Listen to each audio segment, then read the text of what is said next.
Hey guys, today we talk about how can you add or change your email address on your OK app.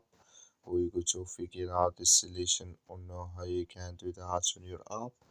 All you have to do, you just go above this and click on it here.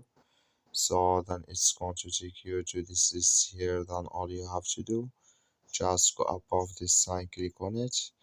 Then it's going to take you to next step here. Then all you have to do, just click on security here.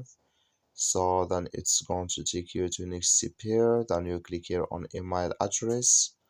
Just click on it. Then here can you add your phone number before you confirm your profile here. Then you click here on get code. So then it's going to take you to next step. Then it's going to take you to change your email address when you just add your phone number first. That's all you have to do. Thank you for watching. Don't forget to support us by liking.